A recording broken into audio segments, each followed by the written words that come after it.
A instrução de hoje, embora seja a última de topografia, talvez seja a mais útil, porque tudo que nós vimos até hoje é sobre levantamento topográfico convencional, ou pelo menos a grande maioria. E hoje veremos levantamento topográfico eletrônico, que é a evolução da nossa topografia e é o que é utilizado na prática hoje em dia. O objetivo dessa instrução é identificar aspectos doutrinários para utilizar o GPS no levantamento topo e executar na parte prática no terreno esse levantamento. Veremos na introdução quais são os tipos de GPS para conhecermos melhor esse material. No desenvolvimento, o procedimento para levantar topograficamente com o GPS nas 3 áreas já estudadas, que é posição, conexão e alvos. Algo muito importante é a utilização da altitude. Eu vou usar o GPS ou a carta topográfica, falaremos sobre isso. E, para finalizar o desenvolvimento, a nossa ficha topo para diferencial de campo, que é uma ficha topográfica utilizada para auxiliar os trabalhos com o GPS. Por fim, uma conclusão. Hoje, nossa referência não é mais o C6199, é esse caderno de instrução, caderno de instrução 6199/1, mais precisamente capítulo 4. Esse caderno de instrução tem muito conteúdo que não é exatamente utilizado na instrução, mas o capítulo 4 é interessante. Existe uma infinitude de GPS. Aqui eu vou destacar o Etrex Legend, o Etrex 10 e o GPS Map 64 ou 64S também existe. Esses 3, por exemplo, nós temos aqui no CPUR e eu posso falar sobre a precisão deles. Os demais, eles estão mais ou menos aqui numa ordem de precisão. O que eu posso adiantar é, o Legend, ele tem uma precisão baixa, principalmente se as condições meteorológicas não forem boas. Esse Etrex 10 é bom, pode ser utilizado, é bastante preciso, mas os GPS Map eles estão muito acima dos demais. Embora o Etrex 10 possa ser utilizado, os maps são muito mais precisos, funcionam em ambientes fechados, funcionam com condições ruins. Esses são aconselháveis. Temos vários modelos em diferentes preços. Temos também até relógios que fazem o trabalho. O Garmin Fenix, por exemplo, ele faz o trabalho do GPS. Ele encontra coordenadas com precisão. Destaco também alguns aplicativos como o GPS Toolbox e GPS Kit, que eu posso ver as imagens como se fosse com o Google Earth. Se eu carregar no lugar que tem internet, eu posso abrir no lugar que não tem, no meio do campo que não tem internet, e consigo acompanhar inclusive a minha posição. Então são 2 exemplos de aplicativos muito bons. E o Avenza, que se destaca porque eu consigo colocar cartas topográficas dentro dele, consigo utilizar dentro de um iPad, dentro de um tablet, por exemplo, e eu coloco cartas dentro dele. O diferencial é que a carta ela se mantém geolocalizada. Esse aplicativo com o tablet é um diferencial grande para eu conseguir acompanhar os trabalhos na carta sem ter que levar o papel, utilizando apenas o meio digital. Sem mais delongas, o que é esse levantamento topográfico eletrônico com GPS? É a mesma coisa que eu fazia antes, mas eu não preciso mais utilizar trena, GB, ficha topo, turma de caminhamento. O próprio GPS, com alguém com esse GPS na mão, vai substituir um monte de gente da minha turma e vai me dar muito mais precisão. Por isso a importância da substituição e da utilização desse levantamento topográfico eletrônico. Na área de posição, nós marcamos a coordenada do CB, damos um mark em cima do CB, fazemos a mesma coisa em cima do EO, marcamos também um ponto afastado fixo no terreno e outro ponto afastado em uma baliza que esteja a pelo menos 300 metros. Encontramos a DR fazendo uma rota, escolhendo a opção rota no GPS entre a EO e o ponto afastado, então a DR entre esses dois, mas esse ponto ele deve ser conferido na ficha topo 3.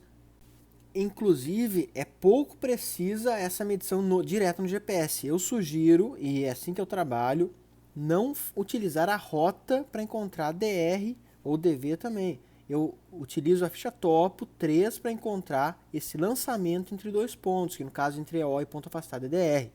Então o mesmo vale para o CBPV. Eu posso montar uma rota entre ambos para achar DV, mas sugiro que utilizem a ficha topo 3, que aí eu consigo com precisão encontrar esse meu lançamento entre CBPV, que é a minha DV. Então utilizem ficha topo, não utilizem o meio eletrônico para encontrar esses lançamentos, embora possam tentar fazê-lo pelo modo rota do GPS, mas confiram na ficha topo.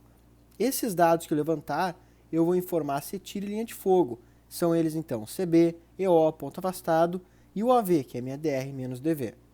Na área de conexão eu marco, vou lá e dou um mark no PO-alfa, o lugar que eu escolho como PO-alfa, dou um mark no lugar que eu escolhi como PO-serra, marco uma coordenada de um ponto afastado para o PO-alfa e de uma baliza para o PO-alfa, uma coordenada de um ponto afastado para o PO-serra e de uma baliza para o PO-serra, e monto uma rota entre PO-alfa e ponto afastado do PO-alfa para achar uma DR, confiro no ficha topo 3, monto uma rota entre o PO serra e o ponto afastado para achar DR desse PO serra, mas confiro no ficha top 3. Se você tem dúvida de como é que eu monto uma rota no meu GPS, não perca tempo nisso.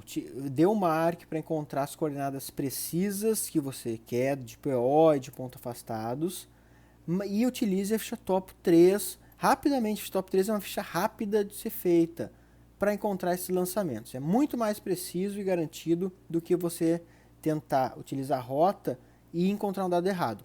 Por que pode ser errado? Por vários motivos. Dentre eles, o norte do GPS não estar corretamente, como o norte de quadrícula, o meu GPS estar com alguma imprecisão de datum ou de coordenada utilizada. Por isso, utilize a ficha top 3 para encontrar esses lançamentos. Já para a área de alvos, a nossa terceira e última área, eu não posso utilizar um GPS para marcar o alvo do meu inimigo, porque eu não posso ir na área do inimigo. Então, esse trabalho ele é feito de modo convencional, não existe levantamento topográfico com GPS indo até a posição. Claro, existem outros métodos que são precisos também, como, por exemplo, eu utilizar o AGLS, eu utilizar um telêmetro laser para medir a distância, só que para eu encontrar coordenada do PV eu não posso ir lá com o GPS. Então não há como usar o GPS, eu tenho que usar a ficha topo 5, caso eu não tenha um aparelho mais moderno para fazê-lo. Então eu uso a ficha topo 5, depois de já ter marcado os meus 2 POs, e vale ressaltar que para fins de exercício nas escolas de formação nós levantamos sim com o GPS na área de alvos o ponto do PV e dos alfa-alfas, mas é uma situação específica para a situação de instrutor e nós levantarmos o ponto do alvo com uma maior precisão, indo com o GPS até o local. Mas doutrinariamente no combate não se faz isso. Quanto à utilização da altitude, o GPS, aqui eu tenho um exemplo do Etrex 10 e do Etrex Legend, que ele mostra a elevação, ou seja, a altitude. Até aqui no Legend ele chama de elevação, tamanha a imprecisão desse meio utilizado. Mas então o GPS ele mostra a altitude, inclusive relógio de pulso, como o Garmin Fenix, mostra a altitude. No entanto, nós utilizaremos a carta topográfica para definir a altitude do ponto. Por que isso? Mais uma vez, porque o GPS pode dar um datum diferente do que nós estamos utilizando na nossa carta, que é a base para a prancheta da CETIR, porque esse GPS pode variar de modelo para modelo, então eu posso levantar em um dos pontos uma coordenada com GPS e outro ponto com outro GPS, então vou utilizar a carta topográfica para ter a precisão nesse trabalho e uso o GPS para conferir. Portanto, utilizo a carta, mas confiro no GPS, só que a minha prioridade é a carta. O caderno da instrução ele ensina sobre a ficha topográfica para diferencial de campo. O que significa isso? Significa eu marcar todos os pontos ao mesmo tempo. Então eu coloco um militar em cada um dos pontos que eu quero levantar a coordenada ao mesmo tempo e todos ao mesmo tempo dão um marque no GPS para diminuir as variações. Porque para cada horário eu vou ter condições climáticas diferentes, condições meteorológicas diferentes. Se eu fizer o marque em todos ao mesmo tempo, eu diminuo essa variação por causa das condições meteorológicas. Eu marco um ponto no GPS em alguma RPG e anoto essa variação, essa diferença. E essa diferença é considerada como uma variação para todos os outros pontos, utilizando a ficha. Não vou entrar em pormenores dessa ficha, ela lembra muito a ficha topo 9 de mudança de trama, mas na prática ela não é utilizada. pela limitação da quantidade de GPS que nós temos nos GACs. E essa limitação não só de GPS, mas de pessoal também nas turmas topográficas. Qual que é o impacto disso na prática? Muito pouco. Muitas vezes não é isso que vai mudar uma precisão dos elementos. Então, esse trabalho até pode ser feito, posso dar o mark todos os GPS ao mesmo tempo, mas não vai modificar a precisão dos meus trabalhos de maneira relevante. Então, posso descartar isso. O avanço tecnológico, com GPS que são cada vez mais precisos, diminui ainda mais essa dificuldade em não estar em todos os GPS dando mark ao mesmo tempo. Portanto, se eu estou com um GPS que é preciso, pouco importa se o mark foi junto ou não foi com o mark em outra posição. Não se preocupe com isso. Concluindo nossa instrução, nós vimos os principais tipos de GPS, até não abordamos com especificidade cada um, mas vimos que eles existem. Relembramos as 3 áreas e vimos que os trabalhos são praticamente os mesmos, só que dessa vez com GPS, na área de posição e na área de conexão. E na área de alvos não muda, porque eu não posso ir com o GPS lá no local do inimigo. Eu utilizo para altitude a altitude da carta e confiro com o GPS.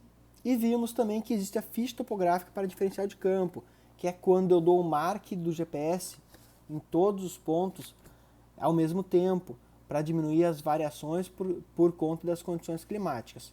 Mas reitero que com os GPS mais precisos, isso é desprezível. Bons estudos, espero que tenha aproveitado sua instrução e boa sorte!